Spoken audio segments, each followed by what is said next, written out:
Hey, everybody. Welcome to another Navigating Through Uncertainty conversation. And with me today is my good friend, Tony Hoty. For those of you that know Tony, you know that he is at really at the forefront of the industry of what's going on. I mean, he's inside so many remodeling, home improvement, home remodeling businesses. And he is interesting because he's not only a consultant to the industry, one of the best, by the way, but he also runs a very successful retail operation in Ohio. And so we were talking about the current environment and what's going on. And I asked Tony to just have a conversation with me about, and again, I'm going to ask him the same thing that I'm asking everybody else during this time is, what are you thinking? What are you feeling? And what are you doing? So, Tony, thanks for being here. I know you're super busy, but what are you thinking? What are you feeling? What are you doing? Well, thanks for having me, Brian. Yeah, I'll tell you what I'm thinking. It's a big shakeup. There's no question about it. It's a big shakeup, and as a result, we're going to have to adapt, and we're going to have to evolve, and we're going to have to make changes in order to prevail during a time like this. What am I feeling? I'm feeling excitement. I actually enjoy a good shakeup. I love the opportunity to innovate. That's one of my passions in life, is innovating and just taking old practices and augmenting them for a greater good. Not just my own organization, but helping other companies augment their process. And so I'm feeling excited. What am I doing? Hustling. Yeah. We got to work, twice as hard at a time like this, in my opinion. There's, no sugarcoating it. When we're not out there trying to convert every inquiry, every opportunity that we have, because they are fewer than previously, then we're innovating on how to create more inquiries and how to convert them at a higher rate. And so that's what's going on right now. And you guys you're still selling, right? Absolutely. We're in the state of Ohio, and we've been deemed an essential business. And as a result, we are taking precautions, not taking vacations. We're doing everything we can to be compassionate and understanding, and keeping our staff safe and our customers safe.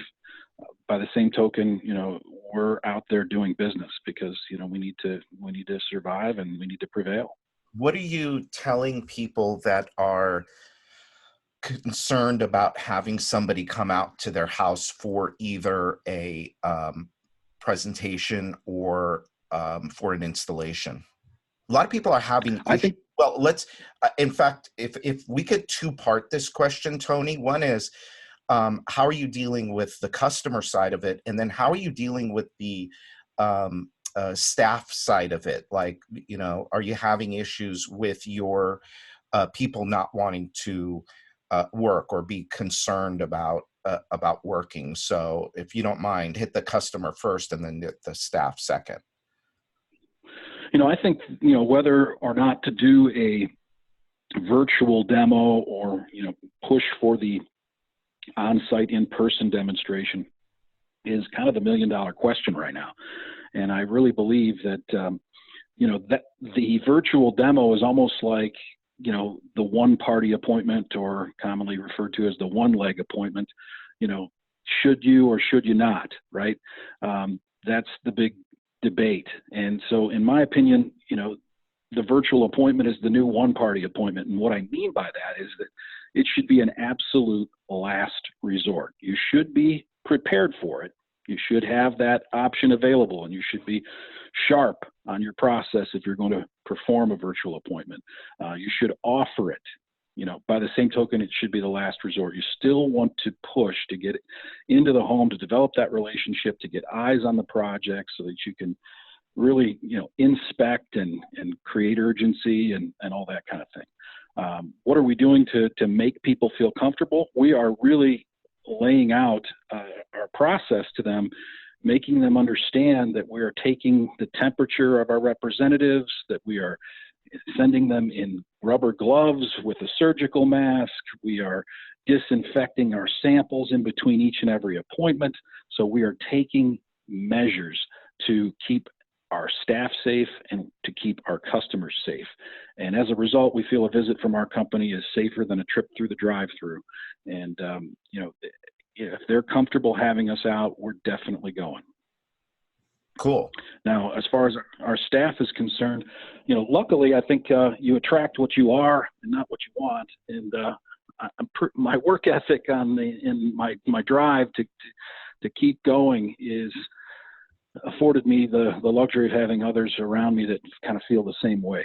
And so, everybody's been eager to stay working and they want to take precautions. My moniker is, disinfect, don't disengage. Take the precautions, do everything you possibly can, but don't use this as an excuse to rest back on your laurels. Yeah. So we were talking about something kind of interesting, and not to go into too much. This could be taken as negative, but we were talking before we turned on the recording, and you were starting to talk about the biggest problem that this industry had a couple weeks ago. And and I cut you off because I said, hold on, wait a minute. I want to get that on recording. So can you kind of go down that path that we were talking? Absolutely. Yeah. I mean, if you would have asked lots of industry professionals what the biggest challenge facing our industry was on March 15th of 2020, most of them would have replied, there's a labor shortage. And we just can't, provide the quality labor that's needed to fulfill the need in the marketplace. And, poof, that has been taken care of for us. That problem has been solved by the pandemic. So, you have to always have that glass is half full mentality regarding, how the state of affairs, always be looking at the positive side of this. And there is a tremendous upside, whether we want to embrace it or not. And as you were saying that, one of the things that came up for me was that, and you got to be careful about this kind of talk, but there are some companies that aren't going to make it. There are some companies that are not going to need all of the people that they had a month ago. And so, like you said, that's going to open up an opportunity for us to find new people. And I think that along those lines, one of the things that we could do to prepare, those of us that have decided we're going to fight through this thing and we're going to be, we're going to be, not to be too dramatic, but we're going to be victorious on the other end of this, is really looking at our company culture. And I know that that's something you talk about a lot. And you want to talk a little bit about that? Because people leave a job because they either felt like they were not appreciated, that they were not being paid for the value that they were providing, and quite frankly, they didn't like the company culture.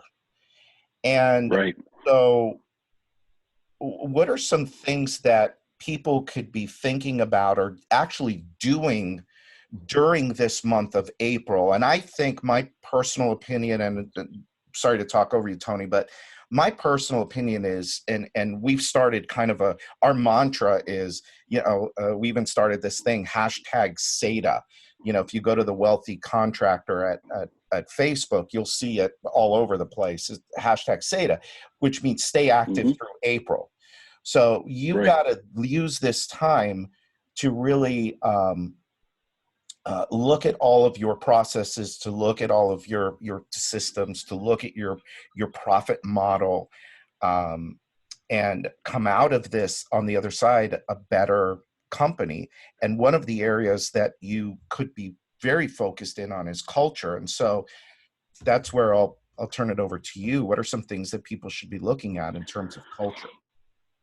Yeah, culture eats strategy for breakfast, as they say, and everything rises and falls on leadership.